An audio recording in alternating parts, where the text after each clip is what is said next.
Motivational গল্প। শেষ বেঞ্চারের জাগরণ। রফিক সবসময় ক্লাসের শেষ বেঞ্চে বসত।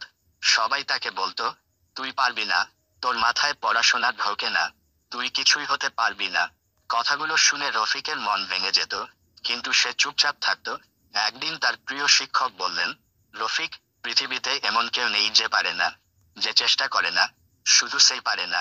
শিক্ষকের কথাটা তার মনে আগুন জ্বালিয়ে দিল। সে ঠিক করলো, আর নয় অভিযোগ, আর নয় ভয়, এবার প্রমাণ করতে হবে। এরপর রফিক প্রতিদিন মাত্র 2 ঘন্টা নিয়ম করে পড়তে শুরু করলো। প্রথম সপ্তাহে কিছুই বুঝতো না। দ্বিতীয় সপ্তাহে একটু বুঝলো।